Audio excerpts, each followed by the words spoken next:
Enfin, une petite remarque, bon, c'est un peu du détail, mais ça peut tomber à l'examen. Dans les populations de T auxiliaires, on distingue deux types de lymphocytes T auxiliaires en fonction du type d'interleukine qu'ils sont capables de sécréter. Ça, ce n'est pas forcément à retenir, mais il me semble que c'est tombé une fois, donc je vous le précise rapidement. On distingue des populations dites TH1 et TH2.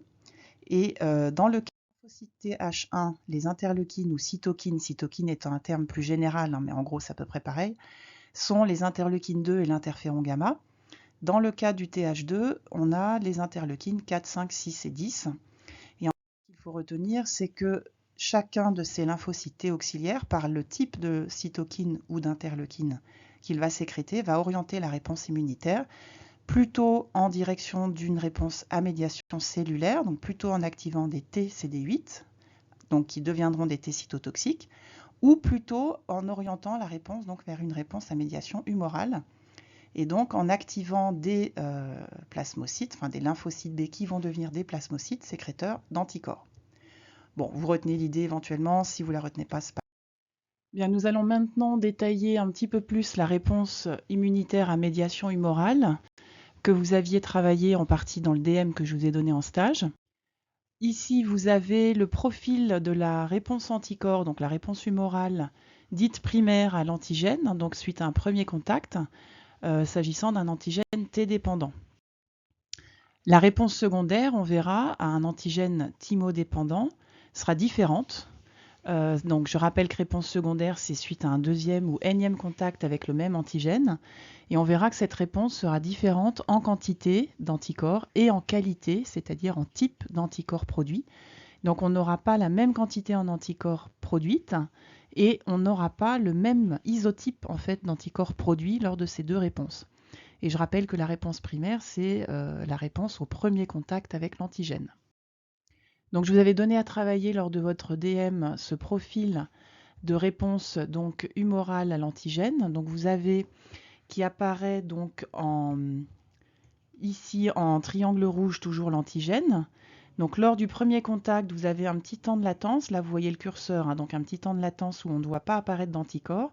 Puis vous avez apparition d'une quantité en anticorps ici à un titre, c'est en unité arbitraire hein, de 400.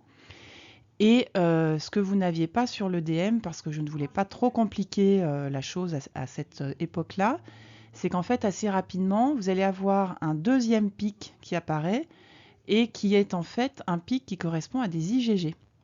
Mais vous constatez que globalement, en fait, la hauteur du pic est la même. Hein. Bon, je n'ai pas réussi à faire exactement la même, mais c'est la même. C'est-à-dire qu'en fait, les lymphocytes, donc les plasmocytes qui sécrétaient des IgM, se mettent au bout d'un certain temps, quelques jours, à sécréter des IgG. Donc ici, ce sont les mêmes cellules, donc plasmocytes, hein, issues de la différenciation de lymphocytes B naïfs, qui sécrètent des anticorps, d'abord des IgM, puis des IgG, par un mécanisme hein, qu'on appelle la commutation de classe. C'est-à-dire qu'en fait, vous avez un changement de l'exon qui code pour la partie constante de l'anticorps. Donc on passe d'un exon C mu, qui code pour l'IgM, à un exon C gamma, qui va coder pour une IgG, mais la partie VDJ de votre anticorps est inchangée, donc l'anticorps garde la même spécificité pour l'antigène.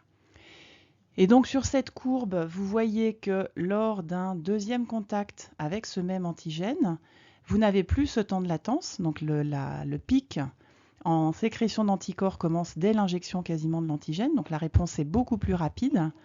Et vous avez une quantité en anticorps sécrétés très très importante, beaucoup plus importante. Vous voyez, là on est à 1600 hein, par rapport à la réponse primaire. Et autre grande différence, c'est qu'en fait, il n'y a quasiment que des IgG sécrétés lors de la réponse secondaire. C'est la raison pour laquelle on vous dit souvent qu'une réponse IgM, lorsqu'on fait un sérodiagnostic, correspond à une primo-infection, c'est-à-dire un premier contact hein, avec un antigène. Et souvent, on verra que ça pose un problème puisque les IgM ne traversent pas le placenta. Et si c'est une maman enceinte qui est atteinte d'une infection, par exemple rubéole ou toxoplasmose, eh bien, les IgM n'iront pas protéger le placenta et on verra, enfin le fœtus, excusez-moi, les IgM ne traversent pas le placenta.